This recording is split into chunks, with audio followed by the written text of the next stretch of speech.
Agora eu quero falar com vocês sobre uma profecia de Jesus que é muito intrigante. Está lá em Marcos capítulo 9, versículo 1. Diz o texto: Dizia-lhes também: em verdade vos digo que, dos que aqui estão, alguns há que não provarão a morte sem que vejam chegado o reino de Deus com poder.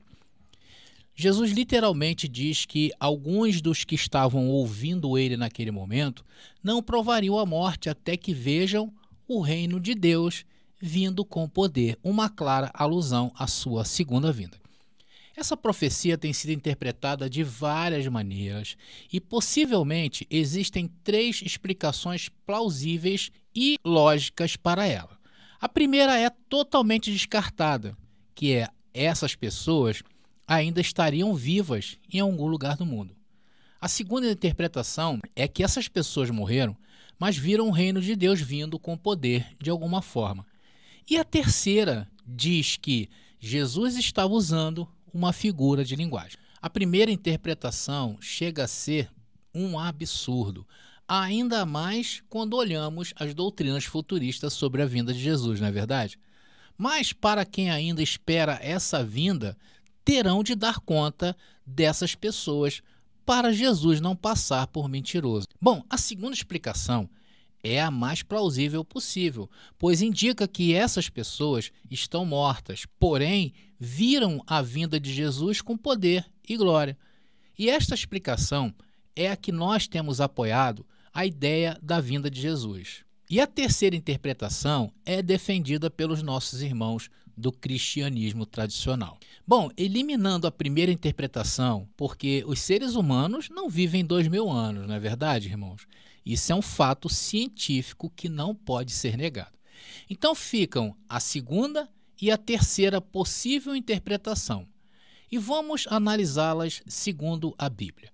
Como eu disse anteriormente, eu concordo que a segunda interpretação é a mais coerente e consistente com os relatos bíblicos dentro do seu contexto histórico e cultural. Agora, por que a terceira interpretação é menos provável? Bom, ela é menos provável, pois Jesus não estava usando uma figura de linguagem. Nós não podemos afirmar isto. Por quê?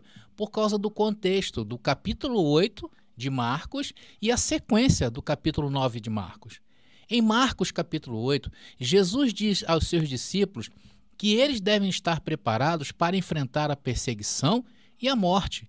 Ele também diz que o reino de Deus está próximo. Logo, Jesus não está falando uma figura de linguagem.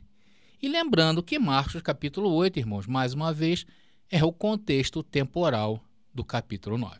Vamos ver alguns detalhes. Em Marcos capítulo 8, versículo 31 a 33, o que nós encontramos? Jesus aqui prediz sua morte e ressurreição. Ele diz aos seus discípulos que ele deve ir a Jerusalém e sofrer muito, ser rejeitado pelos anciãos, pelos principais sacerdotes e pelos escribas, ser morto e ressuscitar ao terceiro dia. Já em Marcos, do versículo 34 ao 38 do mesmo capítulo 8, Jesus chama os seus discípulos a segui-lo e a negar a si mesmo. Ele diz que quem quiser segui-lo deve renunciar a si mesmo, tomar a sua cruz e segui-lo. Logo, não há nenhuma figura de linguagem, como o cristianismo sugere para o texto de Marcos, capítulo 9, versículo 1. Vamos ver agora, em Marcos, capítulo 9, o contexto, onde mostra que Jesus é transfigurado diante dos seus discípulos. Isso é um sinal da presença de Deus no mundo. Como diz Marcos capítulo 9, versículo 1, Jesus diz que alguns dos que estavam ali ouvindo não provariam a morte até que vissem o reino de Deus vindo com poder. E em Marcos do capítulo 9, do versículo 2 ao 8, Jesus é transfigurado diante dos seus discípulos. Essa é uma experiência milagrosa que mostra a presença de Deus no mundo. Então, esses versículos mostram que Jesus estava falando de forma literal sobre o reino de Deus vindo com poder. Ele estava dizendo que isso realmente aconteceria naqueles dias.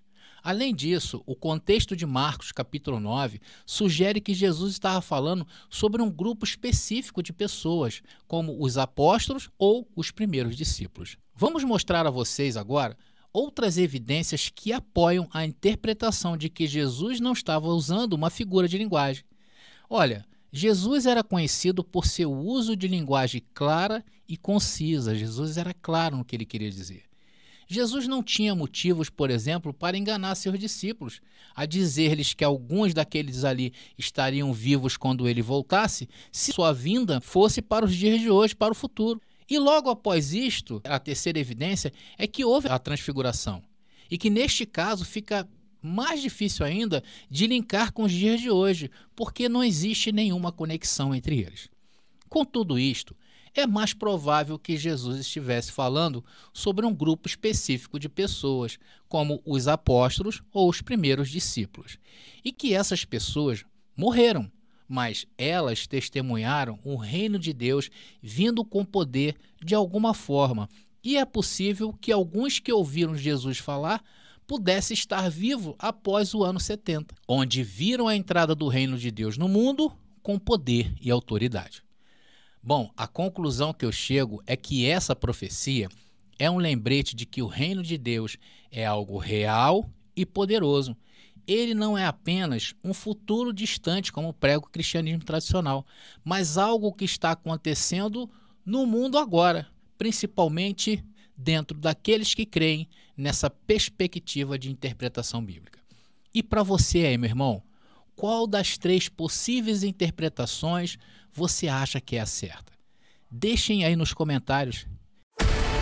Já está disponível o livro As Doutrinas do Inferno e Suas Manipulações Dentro das Igrejas. Adquira hoje mesmo. Deus manda dizer que você é um eleito. Disse pra te apresentar perfeito.